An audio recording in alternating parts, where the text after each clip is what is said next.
ایک مسلمان کا دوسرے مسلمان پہ حق ہے. 6 جو حق بیان کیے ہیں، ایک حدیث میں 5 حقوق بیان کیے ہیں، ان میں سے ایک حق یہ بتایا کہ یہ ایک حق ہے کہ جب کوئی تمہارا بھائی اس دنیا سے چلا جائے نا تو اس کے جنازے میں شریک ہوا کرو. فضیلت اتنی بتائی کہ جو کسی کے جنازے میں شریک ہوتا ہے نا، اللہ ایک قیرات جتنا اس کو اجر دیتا ہے، اور جو قبرستان تک بھی جاتا ہے اللہ 2 قیرات جتنا اس کو اجر دیتا ہے.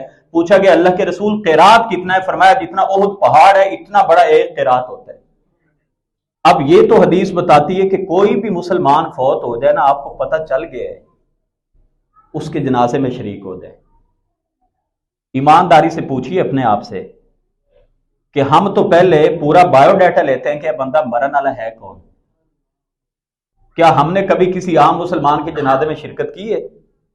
روزانہ ہم اعلان سنتے ہیں لیکن سب سے پہلے اپنا شجرہ نسب چیک کرتے ہیں، اپنی برادری چیک کرتے ہیں، میری اس سے کوئی رشتہ داری، میرا اس سے کوئی تعلق نہیں ہے، خلاص بس ٹھیک ہے لوگ پڑھ لیں گے، میں کیوں. میں آپ سے ایک سوال پوچھتا ہوں، مرنا تو سب نے ہے یار، اور جب ہم مر جائیں اور لوگ سارے یہ کہہ دیں جی اور پڑھ لیں گے تو کوئی بھی نہ آئے تو پھر بتائیے. اس لیے کوشش کیا کریں، انسان اگر دل سے اچھا ہو جاتا ہے نا تو اللہ اس کا اجر نہ اس جہان میں ضائع کرتا ہے نہ اگلے جہان میں. اس لیے پڑھا کریں. اللہ کے نبی صلی اللہ علیہ وسلم کی دوسری روایت میں فرمایا نا، جس کے جنازے میں 100 لوگ آ گئے، 100 آدمی، اور وہ اگر آ کے اس کی سفارش کرتے ہیں تو اللہ کے نبی صلی اللہ علیہ وسلم نے فرمایا کہ اللہ اس بندے کی مغفرت کر دیتے ہیں. 100 آدمی، اور دوسری روایت میں کیا فرمایا؟ 40.